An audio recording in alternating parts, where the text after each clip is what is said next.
Vamos a hablar entonces del conflicto en Siria. Resulta que Siria es uno de esos territorios en el mundo que no es muy rico en recursos, pero tiene una importancia geopolítica relevante porque su posición lo hace importante. En este caso, en el 3000 a.C., en lo que era la antigua Mesopotamia, de seguro lo habrán escuchado en la primaria o en la secundaria, resulta que ahí se desarrollaron entonces las culturas de esa cultura tan antigua. Siria es uno de ellos, tanto así que los fenicios y otras culturas utilizaron justamente esa ruta por su importancia y por su ubicación para poder comerciar con otras culturas. Tanto así que Marco Polo también lo utilizó para lo que es la ruta de la seda. Actualmente la importancia de Siria radica justamente en ese paso que nos lleva a los ductos de petróleo, y es por eso que países como Estados Unidos y Rusia quieren entonces a Siria. Siria empieza a tomar relevancia a partir de que termina la Primera Guerra Mundial. Como sabemos, el Imperio Turco Otomano fue derrotado en la Primera Guerra Mundial y sus territorios distribuidos entre los que ganaron, principalmente entre dos países, Francia e Inglaterra. De esa repartición entonces salieron los acuerdos de Sykes-Picot. Para los que no ubiquen Siria, entonces, justamente es esta región del mundo. Resulta que desde el 3000 a.C. los ríos Tigris y Éufrates son los que albergaron a la gran cultura de Mesopotamia. Entonces, para la Primera Guerra Mundial, como ya les contaba, se firmaron los acuerdos de Sykes-Picot, en los cuales Inglaterra y Francia se quedaron con los territorios que rodeaban a Siria. Rusia hizo públicos estos acuerdos porque no les tocó nada en la repartición. Los territorios que son los principales involucrados son Siria, Líbano, Palestina, Jordania e Irak. Como lo pueden notar, cada una con sus banderitas, quedaron entonces al mando de estas dos grandes potencias. Uno de los grandes momentos de tensión vino cuando se fundó el Estado de Israel. Después de la Segunda Guerra Mundial, en 1945, Francia e Inglaterra se tuvieron que retirar de los territorios que habían ocupado no solo en Siria, sino también en los países que lo rodeaban, porque como estaban en reconstrucción justamente por haber terminado la guerra, no les era rentable tener territorios en otra parte porque eso implicaba un gran costo económico. Para 1948, que se funda Israel, las tensiones se pusieron al rojo vivo porque los judíos no se pueden ver con los musulmanes a pesar de que son pueblos primos. Entonces, otra vez más la tensión en Siria empezó. Ya en la Guerra Fría, para 1970, se fundó entonces un partido que se llama Baas, que su traducción literal es el Partido del Resurgimiento Árabe. Este partido lo que buscaba era defenderse en contra de la influencia tanto del capitalismo como del socialismo durante la Guerra Fría. El partido de Baas se quedó principalmente en dos países, en Irak y en Siria. Por cierto, Saddam Hussein fue llevado al poder justamente por ese partido. En Siria, en cambio, tomó el poder un señor que se llama Hafez al-Assad. Recapitulando entonces, en 1970 se funda este partido que se llama Baas.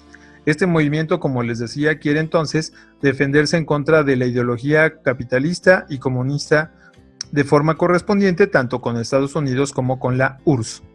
Entonces, este partido en 1971 toma el poder tanto en Siria como en Irak, y él es Hafez al-Assad, es el que gobernó el país desde 1971 hasta el 2000. El problema con Hafez al-Assad es que, como todo buen musulmán de una facción política muy dura, quien no estuviera de acuerdo entonces con él, obviamente lo mandaba a matar. Esta posición extremista trajo como consecuencia la polarización de la población en Siria. Viven musulmanes, cristianos y judíos. Nada más que hay un problema.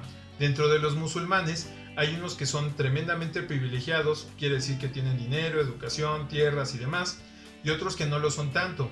Los que son privilegiados dentro de los musulmanes en Siria se llaman los chiitas, a los cuales pertenece este Hafez al-Assad y todo el círculo político.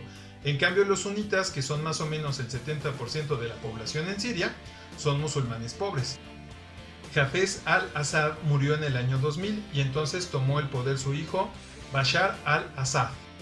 Como les decía entonces, Hafez al-Assad murió en el año 2000 y entonces tomó el poder su hijo, Bashar al-Assad, que es el que están viendo en pantalla. Él es el hijo de Hafez al-Assad, que ha gobernado Siria desde el 2001 hasta la fecha en 2020. Bashar al-Assad entonces es el presidente de Siria.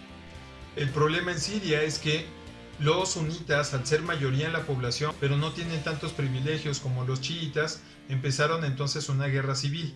De esta guerra civil es de donde se han agarrado Estados Unidos y Rusia para apoyar cada quien a su bando, obviamente confiando en que sus intereses, o sea, el paso del petróleo, controlar ese paso del petróleo, se vean entonces favorecidos tanto por un grupo como por otro. Es entonces en el año del 2015 cuando viene todo el problema.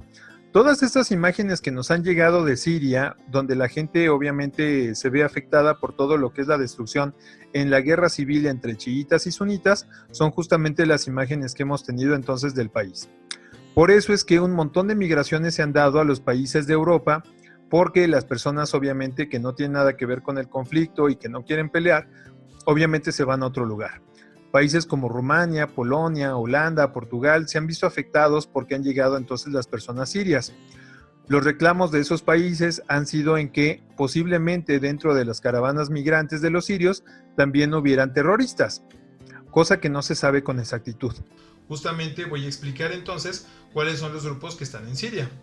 Entonces, para recapitular y dejarlo muy claro, el conflicto en Siria tiene dos bandos, los cuales obviamente tienen posiciones muy encontradas y a la vez un interés común, o sea, controlar el paso del petróleo que hay en Siria. Entonces tenemos a Bashar al-Assad, que ha gobernado Siria desde el 2001 hasta la fecha, apoyado por países como Rusia y China, que obviamente tienen un conflicto con Estados Unidos y todos los demás países que lo apoyan. En este caso, Arabia Saudita y Qatar, que son las otras dos banderitas que están viendo allí, son también los implicados. El conflicto en Siria se recrudeció obviamente por la aparición del mismo de siempre.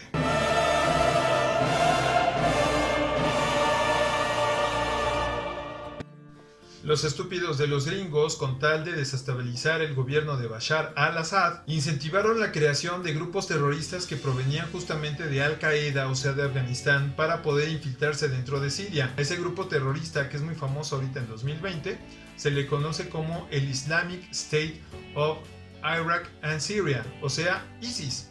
Pero bueno, nosotros les vamos a decir el Estado Islámico. El Estado Islámico, o sea ISIS, son los que llegaron para desestabilizar el gobierno. Y el problema está en varias cosas. 1. Le han declarado una guerra contra el mundo. Ellos quieren acabar con todo lo que no sea islámico porque son una bola de terroristas extremistas. 2. Están destruyendo intencionalmente el patrimonio cultural, sobre todo el que tiene que ver con Mesopotamia. La escritura cuneiforme y todo lo que nos ha dado identidad como seres humanos está siendo ahorita destruido por este Estado Islámico. Sus razones es que no debe de haber ninguna otra cosa que no hable de Alá en el mundo. Por eso es que están tomando los museos y también los sitios arqueológicos y varios de ellos ya los han dinamitado y destruyéndolos por completo. Para la fecha de realización de este video en noviembre del 2020, el conflicto en Siria lleva 384,000 muertos. México, por ejemplo, que tiene una guerra con el narco desde el 2006, pasando por 3 diferentes administraciones, tiene 270,000. Así que más o menos nosotros nos estamos dando un tiro con los sirios y toda la guerra civil que pasa por allá.